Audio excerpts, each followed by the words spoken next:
সমগ্র বাংলাদেশে একযোগে জামাত নেতা এটিএম আজহারুল ইসলামের মুক্তির দাবিতে বিক্ষোভ সমাবেশ ও মিছিল করেছেন নেতাকর্মীরা।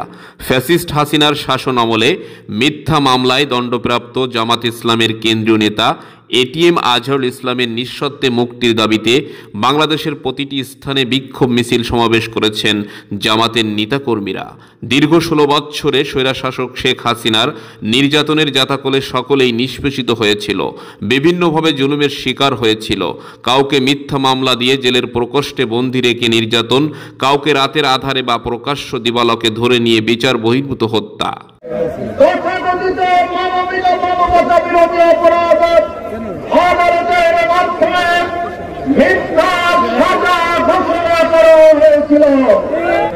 আমরা এই সরকারের পতনের পর নতুন অন্তর্বর্তী সরকারের 6 মাসের বেশি অতিবাহিত হয়েছে। এখন অন্যায়ভাবে অবিচারের মাধ্যমে এটিএম আজহারুল ইসলাম ভাইয়ের বিরুদ্ধে যে সবার মাধ্যমে আটক রাখা হয়েছে, এই অন্যায় আটকে নতুন সময় নতুন সরকারের অন্তর্বর্তীকালীন সরকারে এই 6 মাসের কারারুদ্ধ থাকার কারণে জনমনে এই সরকারের ভূমিকার ব্যাপারে প্রশ্ন উঠছে।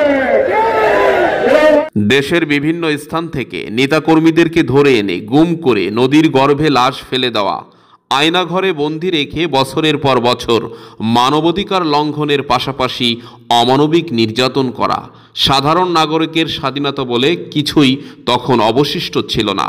রাজনৈতিকভাবে দলের নেতাকর্মীদেরকে পুলিশ লীগের কিছু পেটোয়া বাহিনী হাসিনার হুকুমে মিথ্যা মামলা সাজিয়ে জেল, জুলুম, অন্যায়, অত্যাচারে নিষ্পেষিত করেছিল সেদিন। ঠিক তখনই বাংলাদেশ জামাত ইসলামের কেন্দ্রীয় পর্যায়ের অধিকাংশ নেতাকর্মীদেরকে মিথ্যা মামলা দিয়ে যাবজ্জীবন অমরণ কারাদণ্ড এবং মৃত্যুদণ্ড পর্যন্ত কার্যকর করেছিল। বাকশাল শেখ হাসিনার হাত থেকে অন্যায়ের প্রতিবাদকারী কোনো মানুষই নিরাপত্তার সাথে চলতে পারেনি।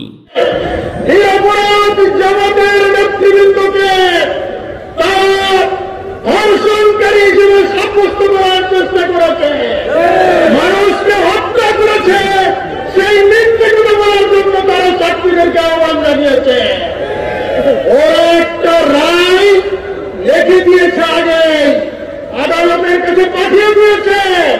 এই রায় শুধুমাত্র তোমরা ঘোষণা করবা, এই ছাড়া তোমাদের কাজ নেই। বিশেষ জরিপে উঠে আসা বাংলাদেশের অপোজিশন রাজনৈতিক 36 লক্ষ নেতাকর্মীর নামে 96,000 মামলা করেছিল বাকশাল হাসিনা। 24-এর স্বাধীনতার পরে বাংলাদেশের প্রেক্ষাপটের পরিবর্তন হয়। বাংলাদেশের রাজনীতি থেকে স্বৈরাচার মানবতা বিরোধী শেখ হাসিনার পতনের বিজয় ঘণ্টা বাজার সাথে সাথেই দেশের নির্যাতিত মজলুম জনতা নতুন পতাকা তলে ঐক্যবদ্ধ হন। বাকশাল শেখ হাসিনার করা মিথ্যা মামলায় নেতাকর্মীরা একের পর এক জেল থেকে মুক্তি লাভ করে। কখনো যাবজ্জীবন দণ্ডপ্রাপ্ত আসামি, বিভিন্ন মেয়াদের সাজাপ্রাপ্ত আসামি, মৃত্যুদণ্ড আসামি মুক্তি নিয়ে জেল থেকে বেরিয়ে আসে। কিন্তু বাংলাদেশ জামাত ইসলামের কেন্দ্রীয় পর্যায়ের সিনিয়র নেতা এটিএম আজহারুল ইসলামকে বাকশাল হাসিনার করা মামলায় মৃত্যুদণ্ড দেওয়া হয়। আপনি ক্ষমতায় বসে আছেন, কিন্তু আমাদের আজহারুল ইসলাম ভাইকে কেন মুক্তি দেন নাই? কি বলে ঠিক না?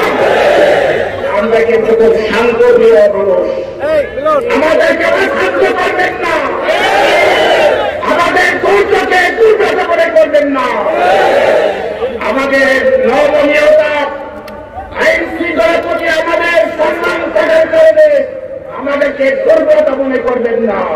যে সকল কারণে মজলুম জননেতা এটিএম আজহারুল ইসলাম 24-এর স্বাধীনতার পরে এখনো মুক্ত বাতাসে আসতে পারে নাই, এ বিষয় নিয়ে বাংলাদেশ জামাত ইসলামের কেন্দ্রীয় ঘোষিত কর্মসূচিতে সারা বাংলাদেশে একযোগে বিক্ষোভ সমাবেশ মিছিল অনুষ্ঠিত হয়েছে বিভাগীয় শহর খুলনা জেলার হাদিস পার্কে।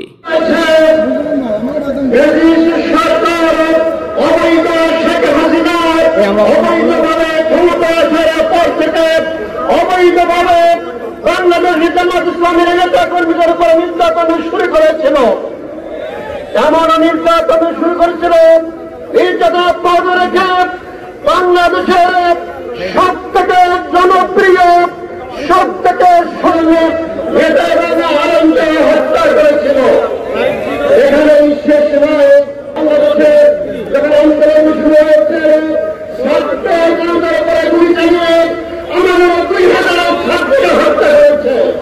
বিশাল বিক্ষোভ সমাবেশ ও মিছিলে যোগ দেয় খুলনা সহ আশেপাশের থানাগুলো থেকে আসা নেতাকর্মীরা।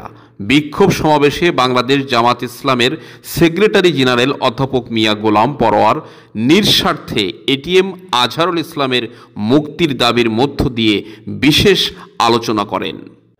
আমার প্রিয় আজহার ভাইকে আমি দেখেছি এই 14 বছরের ডায়াবেটিস, ব্লাড প্রেশার, কঠিন কঠিন রোগে আক্রান্ত হয়ে শরীরটা চিহ্ন হয়ে গেছে।